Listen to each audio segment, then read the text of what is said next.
Gente, olha, Provérbios 31 diz: mulher virtuosa, quem a achará? E aí tem o verso 38 que diz assim: seus filhos se levantam e a chamam de bem-aventurada, ditosa, virtuosa. Quem é essa mulher virtuosa, ditosa? É uma mulher feliz, sortuda. Ditosa é sortuda. Ela é uma mulher agraciada. Essa é a mãe. E é muito bom quando a gente tem nosso valor reconhecido, né? É muito bom quando as pessoas que nos cercam reconhecem o nosso valor. Mas talvez eu esteja falando para uma mãe aí que o filho não reconhece o valor. Se eu pegar uma pedra preciosa, uma rubi, e confundir ela com uma bijuteria e vender ela por R$10, muda o valor dela? Não. Aonde está o valor da mãe? 1 João 4,8 diz: aquele que não ama, não conhece a Deus, porque Deus é amor. A essência de Deus é amor. E quantos versos da Bíblia não comparam o amor de Deus com o amor de... Se uma mãe esquecer do filho, eu não esquecerei. Ele fala como uma mãe pega um filho, amamenta, põe no colo. Assim é que eu quero consolar vocês, ó Israel.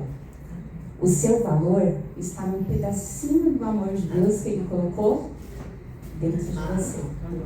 Então, mesmo que o seu filho não reconheça o seu valor, mesmo que as pessoas de fora não reconheçam o seu valor excede ao valor de rubi. Sabe quanto vale uma rubi? Eu vou ter que consultar aqui, porque é difícil, viu?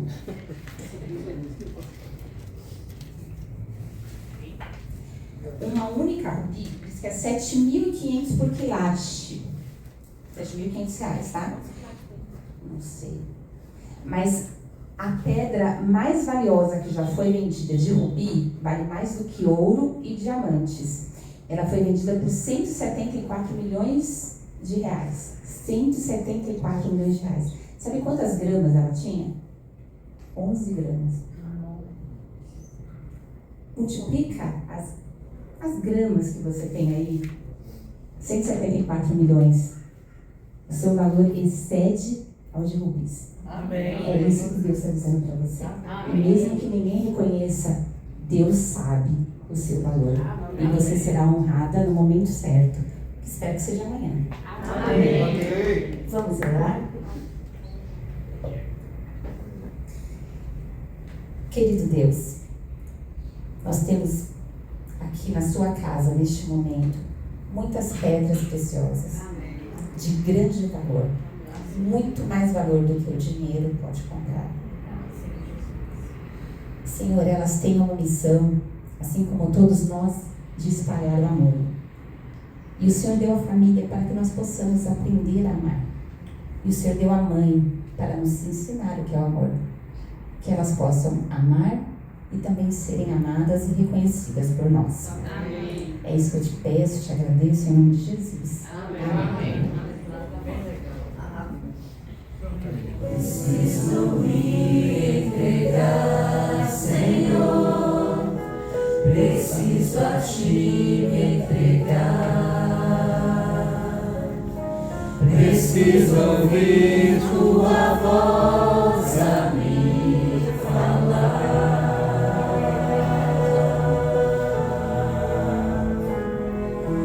Não tenho nada a te oferecer,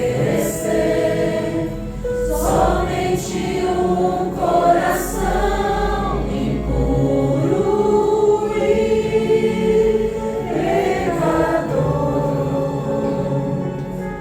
Mas aqui estou, me aceita, Senhor.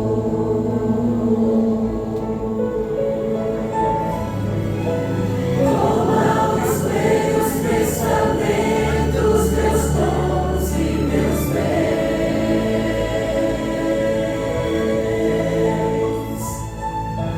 Toma o meu coração e tudo que ele tem.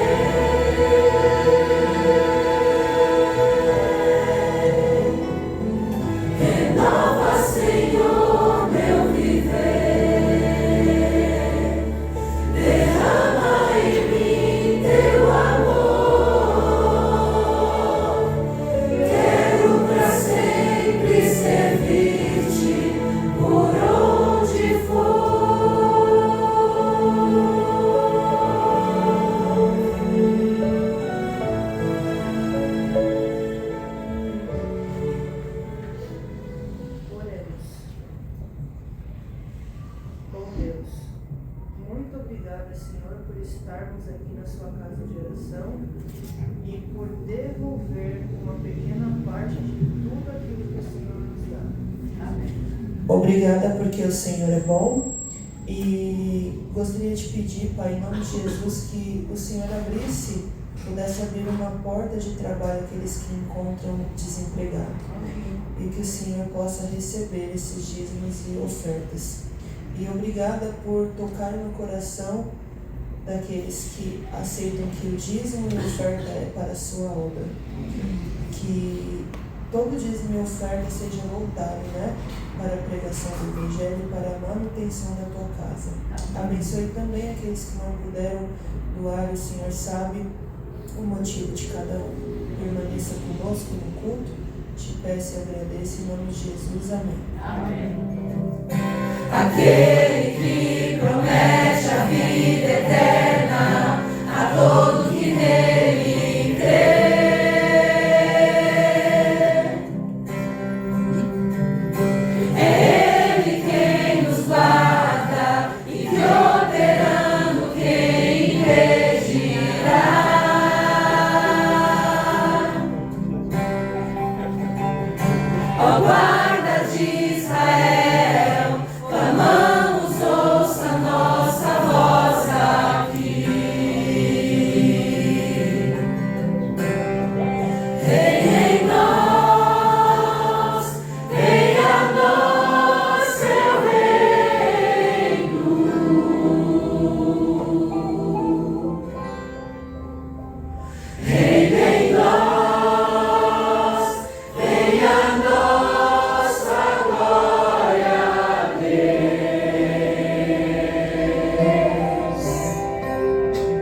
Seja o centro, seja tudo a todos nós.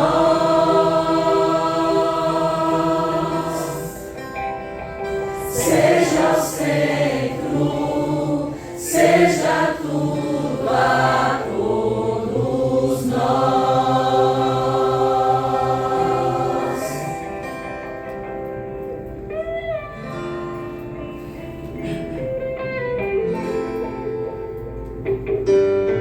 Aquele que em suas mãos detém a força e todo o poder.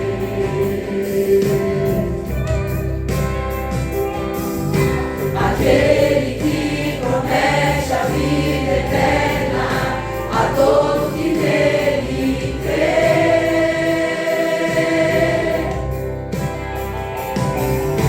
É Ele quem nos guarda e que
sonho tão real. Nas ruas de um num lago de cristal, ouvi um coro de anjos e eu também cantei. Foi quando um jovem me tocou, chamou meu nome e eu olhei. Me perguntou: você não lembra mais da igreja do interior? Eu era só um menino ali, você é meu pastor. Você me ensinou a orar e me falou da cruz. Um dia então você orou e aceitei ao meu Jesus. Só a igreja agora. Obrigado por caminho, Senhor. Hoje eu estou transformado. Obrigado por caminho, Senhor. Hoje eu sou tão feliz. E um rapaz chegou me dizendo: você me trouxe luz, pois deu um livro a outro alguém falando de Jesus. Jogaram fora o livro, encontrei e o li. Jesus tocou meu coração e por isso estou aqui.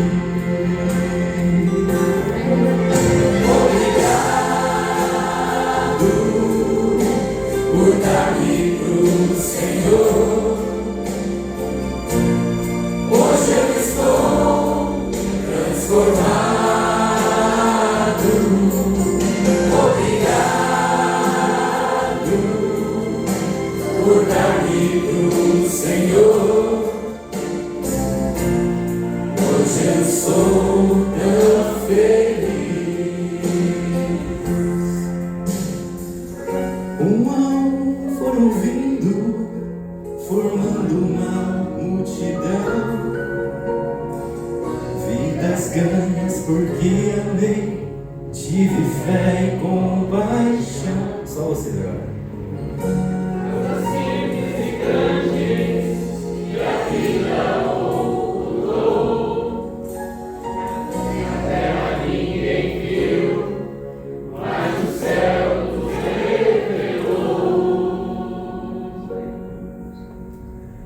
Eu sei que lá no céu ninguém irá chorar, mas acho que senti ali uma lágrima rolar. Jesus então chegou, tocou em minha mão, me disse: filho, obrigado por dar teu coração. Obrigado por dar-me pro Senhor. Hoje eu estou transformado. Obrigado por dar-me pro Senhor. Hoje eu sou tão feliz. Obrigado por dar-me pro Senhor. Hoje eu estou transformado. Obrigado por dar-me pro Senhor. Hoje eu sou tão feliz.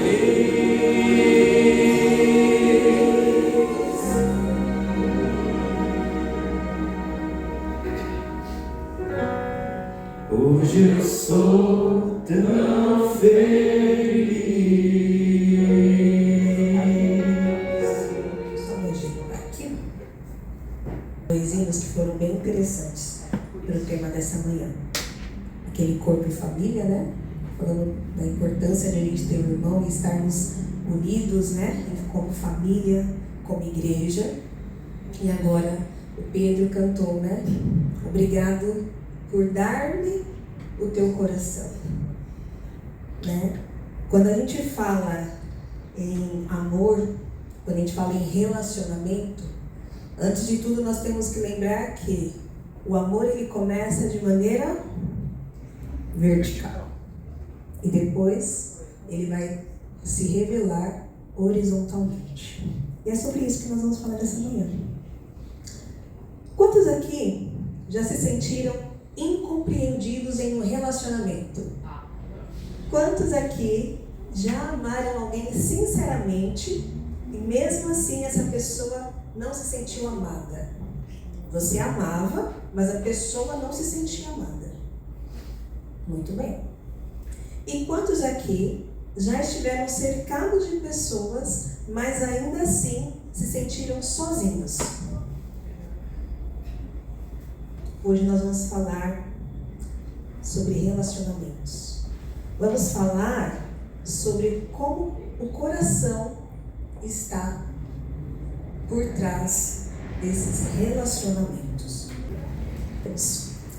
Senhor nosso Deus, nosso Pai, nós já oramos, nós já cantamos, nós já te adoramos.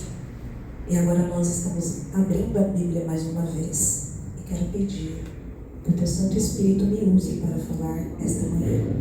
Que não sejam palavras do meu coração, mas do teu coração para cada um que está aqui nesta manhã, inclusive para mim. Seja conosco, nós te agradecemos por tudo que tem feito e farás em nossas vidas, por Jesus. Amém. Salmo 139, versos 23 e 24, que diz assim: sonda-me, ó Deus, e analisa o meu coração. Estou usando a versão King James. Analisa o meu coração, examina-me e avalia as minhas inquietações. Senhor, olha para mim, analisa meu coração, vê como é que eu estou inquieto. Vê se há em mim algum sentimento funesto e guia-me pelo caminho da vida eterna. Pelo caminho eterno. Quando Davi escreve isso, ele entendeu aqui algo que era muito profundo. Antes de Deus tratar os nossos relacionamentos, Ele precisa tratar o quê? Nosso coração. Como que está o nosso coração? Porque os nossos relacionamentos, eles vão começar aonde? No coração.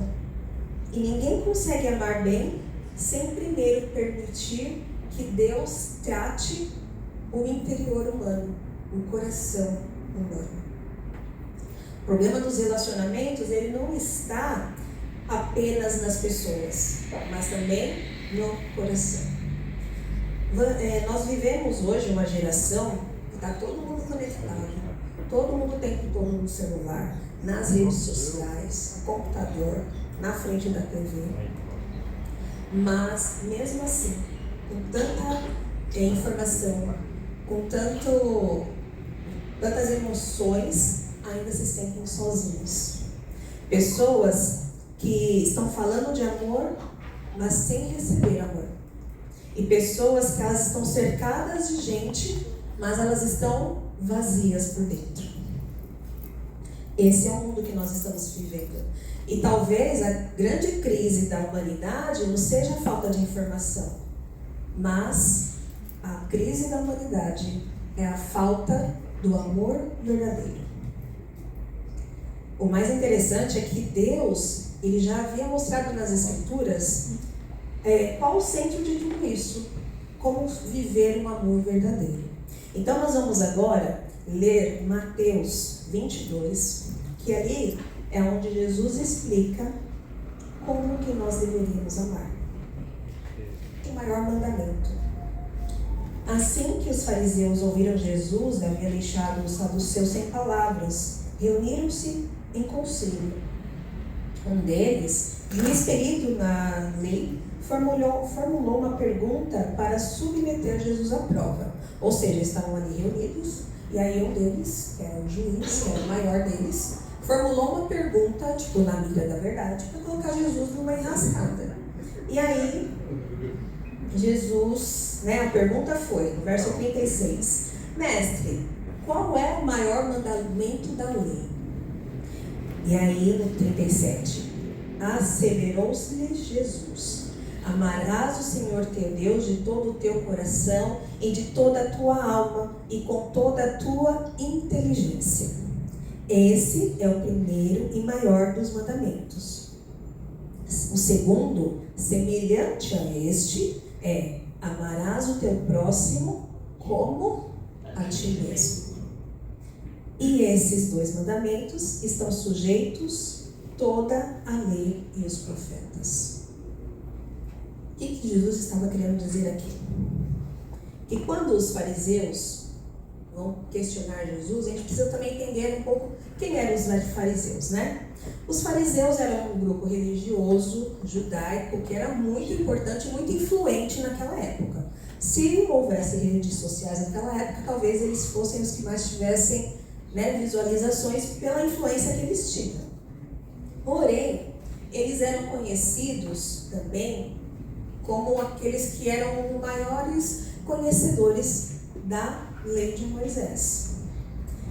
Eles tinham uma forte preocupação com regras, com religiões, com as tradições, principalmente aquelas orais, ou seja, que não estavam escritas, né? E com o tempo, muitas dessas regras elas se tornaram rígidas, duras, pesadas, até para eles mesmos cumprirem.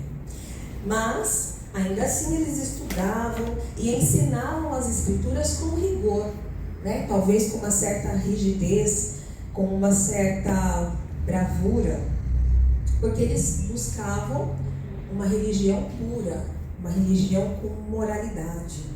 E eles acreditavam na ressurreição, nos anjos e Deus, mas eles tinham um certo conflito com Jesus. E por isso que eles queriam ali encurrascar Jesus de qualquer forma, e fazendo essas perguntas.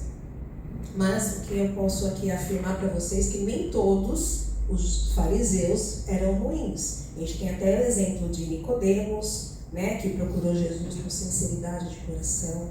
Nós temos Paulo de Tarso, que também foi o fariseu antes da conversão. Então, como fariseu, eles viviam sem amor. E a religião havia perdido o sentido, porque o que eles queriam era só regras. Vocês conseguem viver somente com regras? Conseguem conviver com alguém que fala tem que ser assim, assim, assim, senão não dá certo? Se amar? Obedecer regras sem empatia, obedecer regras sem felicidade, sem alegria, isso não é o que Deus quer para nós. E os fariseus, eles estavam trazendo a religião dessa forma, de uma forma pesada. E aí, quando eles perguntam para Jesus o que era o maior dos mandamentos, Jesus queria mostrar para eles que não era a religião, que não eram as leis, era o amor. Não importava o quanto ele conhecesse de Bíblia, se não tiver amor, não resolve nada. E aí, ele resume os mandamentos em amar a Deus, amar o próximo e viver essa misericórdia. Jesus, ele não resumiu a vida espiritual em uma performance religiosa. Não tem uma regra, tem que ser assim, assim, assim, assim, assim. Existem as leis, os 10 mandamentos que vão direcionar, que vão dar norte, vão dar rumo para o que nós acreditamos. Mas os fariseus estavam fazendo diferente. Era regra sobre regra, peso sobre peso. E ele resumiu o mandamento em relacionamento. Relacionamento, em amor. E aí uma pergunta que nós podemos fazer hoje. que talvez seja uma das maiores perguntas que nós vamos ter nesse dia. Você se ama?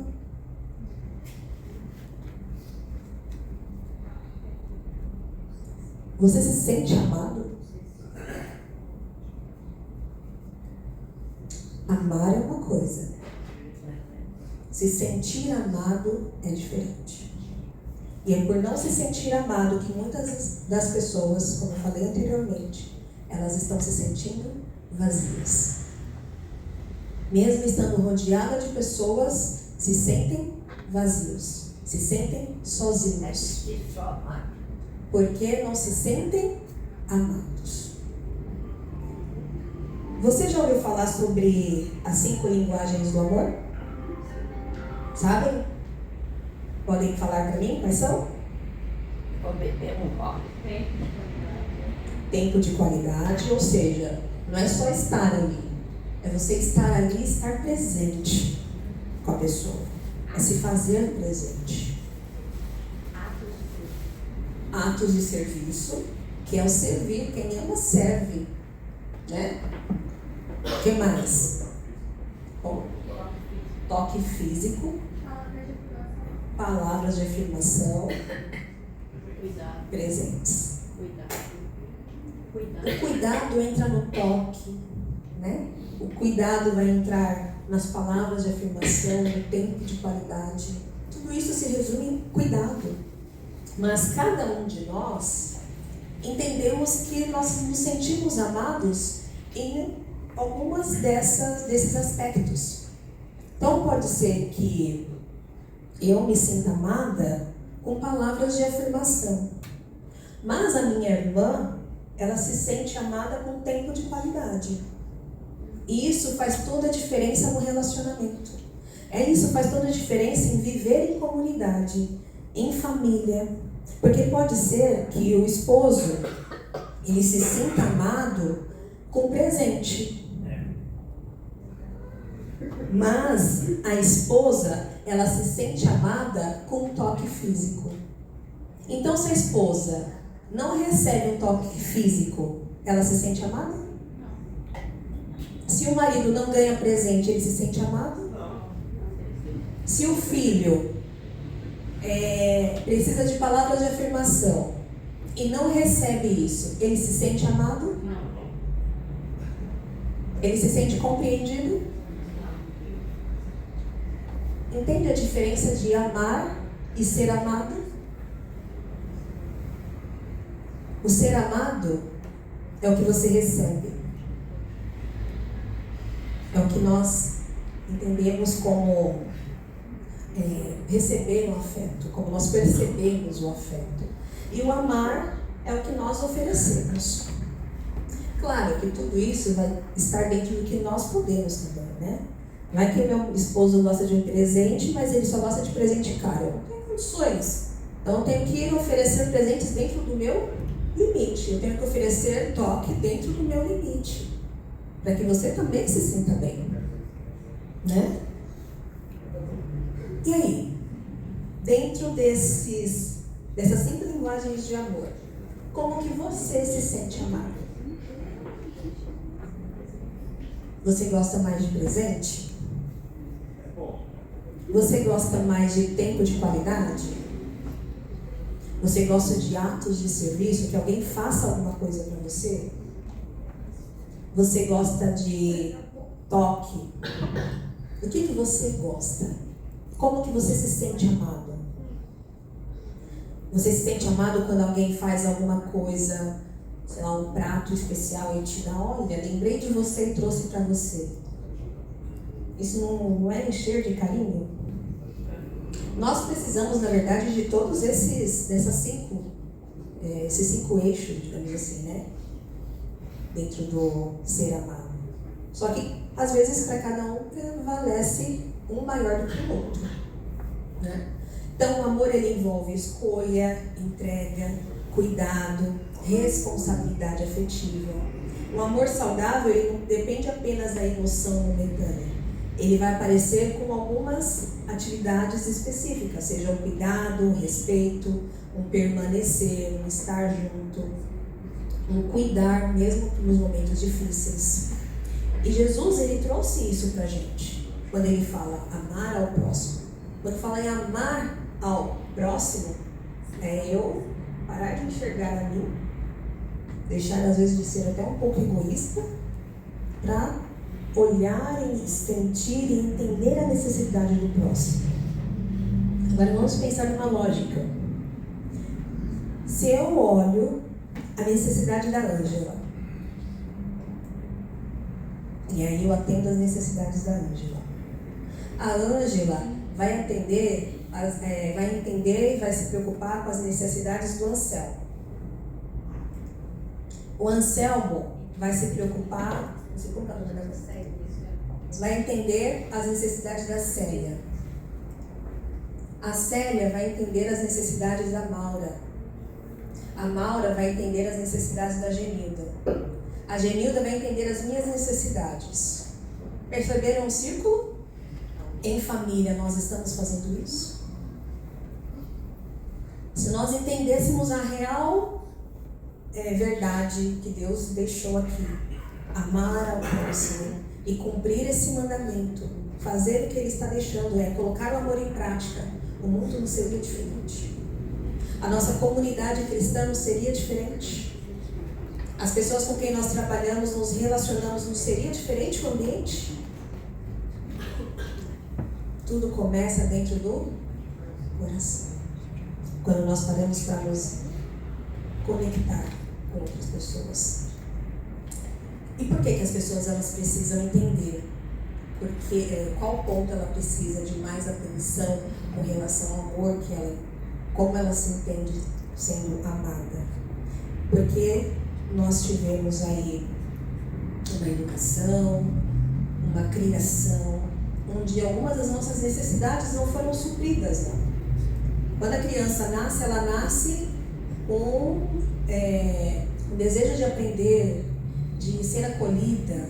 E aí, se os primeiros cuidadores não suprem essas necessidades, ela vai desenvolver com uma sensibilidade maior, talvez para toque físico, ou talvez para palavras de afirmação. Então, talvez hoje, pensando na sua vida por inteiro, na sua história emocional, quais feridas, quais traumas, quais rejeições ou quais momentos de baixa autoestima você precisava de atenção e não teve? Qual momento você precisava de uma necessidade emocional que não foi suprida? E é aí que entra o ponto de por que nós não somos amados de uma forma completa. Porque em algum momento isso foi negligenciado.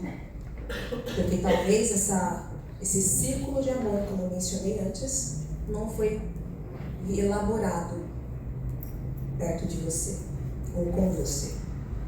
Se sentir amado profundamente é um vínculo que ele vai trazer segurança, acolhimento, uma validação emocional. Porque muitas pessoas hoje, elas não têm uma validação. Elas precisam estar o tempo todo se mostrando, o tempo todo querendo atenção, querendo que as pessoas falem para ela: você é importante, você é especial, você é amado. E muitas das vezes não tem. Uma das falhas que são muito importantes, que nós fazemos frequentemente, porque nós somos pecadores, é duvidar do amor do outro.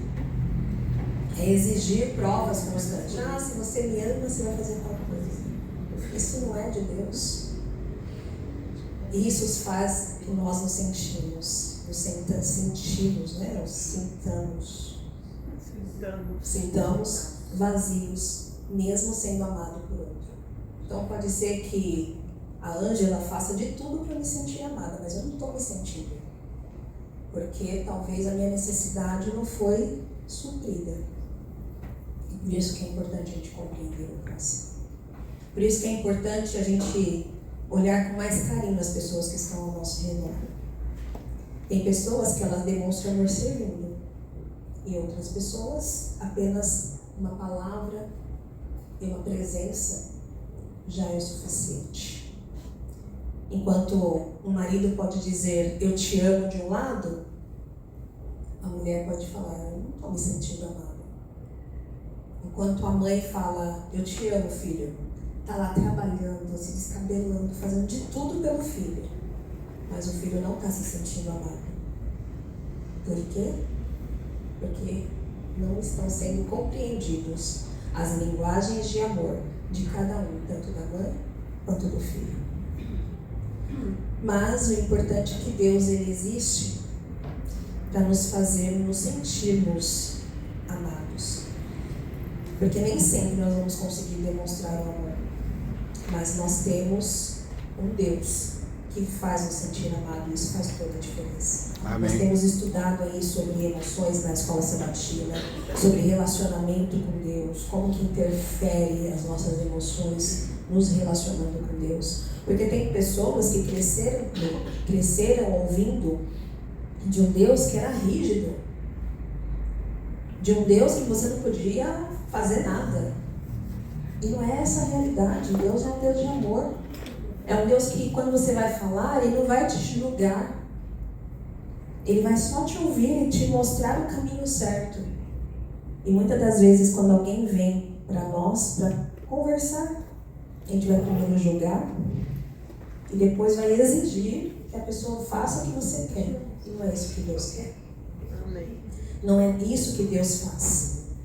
O amor de Cristo, diz Ellen White, é o único poder capaz de restaurar o coração humano. Só o amor de Deus pode restaurar. Talvez o problema de muitos relacionamentos não seja a ausência de amor, mas a presença de feridas, de traumas, emoções não tratadas que ainda permeiam a sua vida, que ainda te circundam, que ainda te fazem chorar e te fazem sentir vazio. Muitas pessoas foram marcadas por rejeições, por palavras duras, por abandono ou por experiências que foram traumáticas na vida. Muitas pessoas. E sem perceber, elas passam a enxergar a si mesmo através dessas feridas. Hoje, há dores que conselhos humanos podem até aliviar momentaneamente. Mas não é o suficiente. Porque só o amor de Cristo pode alcançar regiões que estão mais profundas na alma, no coração.